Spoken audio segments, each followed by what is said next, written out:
I'm here to share a little bit about what we have done in China, what resulted in us to succeed in China. So without further ado, let me begin. So, let me take you down a memory lane into how we began in China. So we only started our first sales in April 2019 to this year. And in April, we managed to launch our products into the first point of sales in China. And 6 months later, oops, give me a minute. Oh, there we go. So 6 months later, right now, our sales team of 1,000 people in China has canvassed over 200,000 stores in China. And why do we do so? Because we believe that without knowing the retail channels, without knowing what customers want, we will never be able to build the best product that customers actually want, right? So moving forward, what is the result of us visiting all the stores for? Is it just waste time, right? Right, and then in June this year, we managed to first close the first key account in China, whereby we get into a nationwide petrol station covering the whole of China. And moving forward, right now today in China, we are in all these channels that you see today. 7-Eleven China, Tesco China, and all these other stores out there. And right now in China, we are covering more than 30,000 point of sales in where all our products are available in these channels. But of course, sales is just a very important part. Without consumers knowing how our brand looks like, without knowing what we stand for, it's very difficult for us to succeed. So in April this year, we also worked together with our distributors to open up the first SNOWPLUS store. Well, the SNOWPLUS that you see on the picture today is very different from the one that you see all around the venue. But because constantly we're improving how it looks, we are trying to fit ourselves better to consumers and what they want, right? So moving from what we had in April, today, this is what we have in China.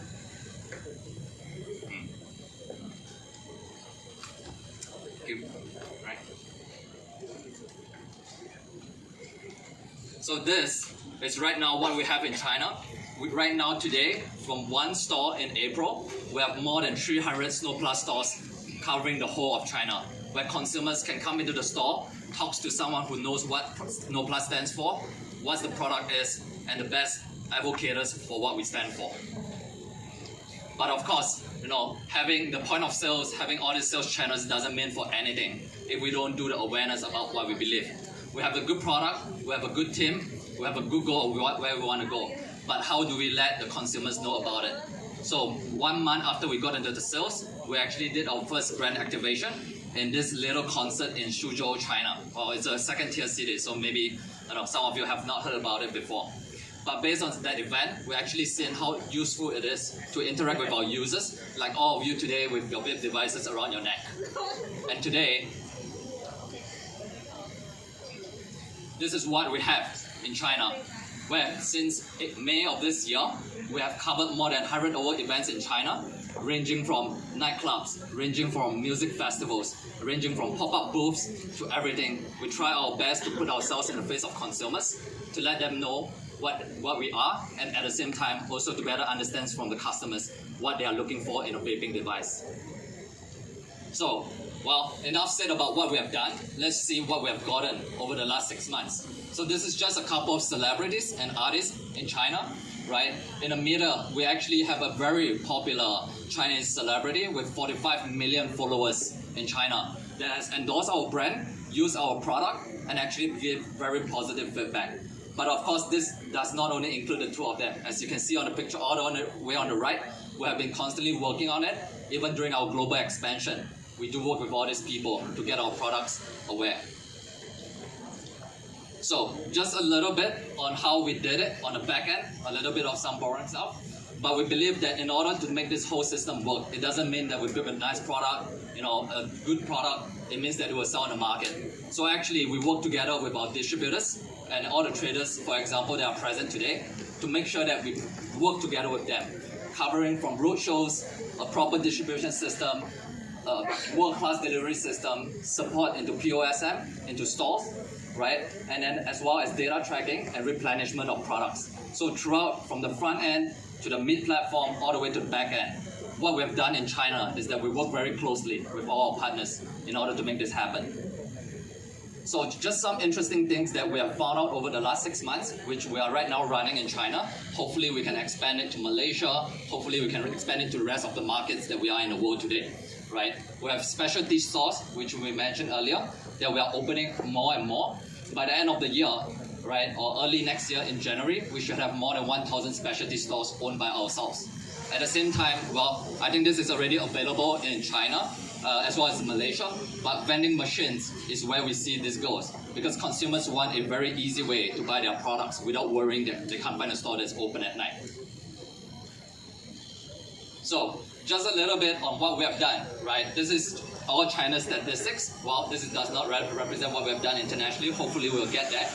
But you can see based on Meltwater, one of a very renowned kind of marketing agency that tracks the data, SNOWPLUS has been growing pretty aggressively over the last 3 months from June, July to August. Well, I'll get the updated numbers later.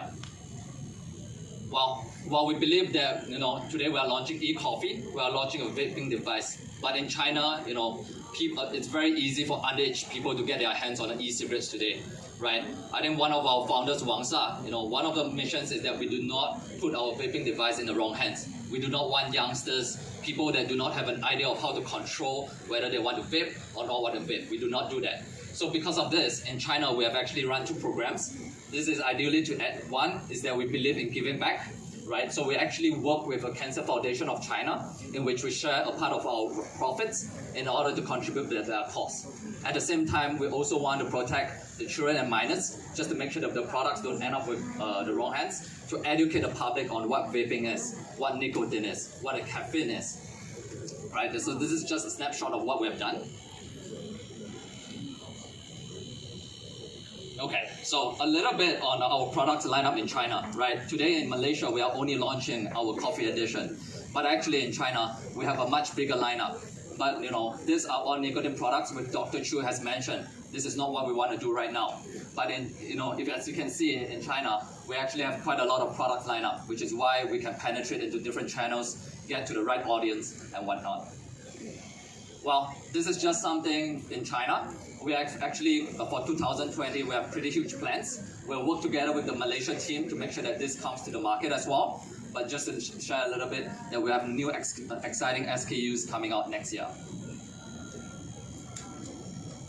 So, well, this portion is just on flavors. Well, this is China.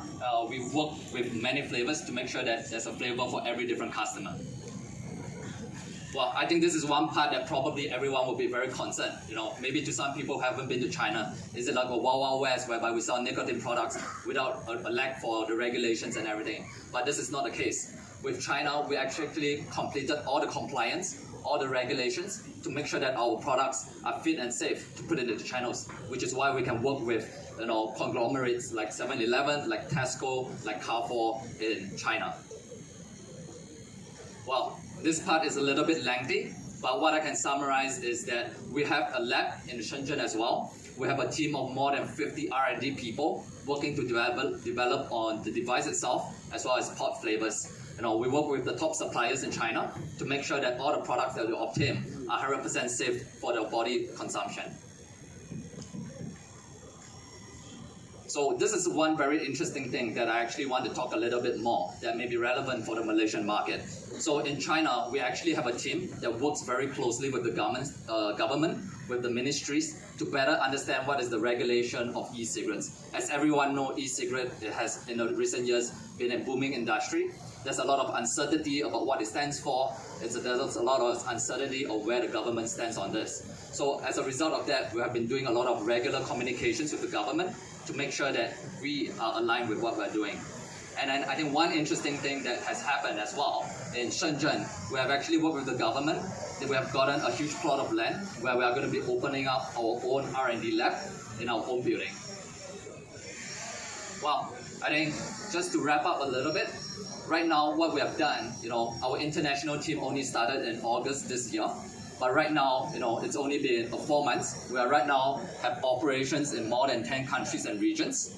And also we have successfully made the products available to more than 50 markets for the customers in these countries. So what do we have for next year? I think Malaysia is the first destination that we're planning to conquer, and then we'll continue our global expansion to other regions. With next year, we plan to have more than hundreds of thousands of point of sales, building ourselves as a global brand in this place. Well, that's all I have for today. Thank you very much, everybody. Thank you, Mr. Joshua Gan. Once again, let's give him a big warm round of applause. Come on.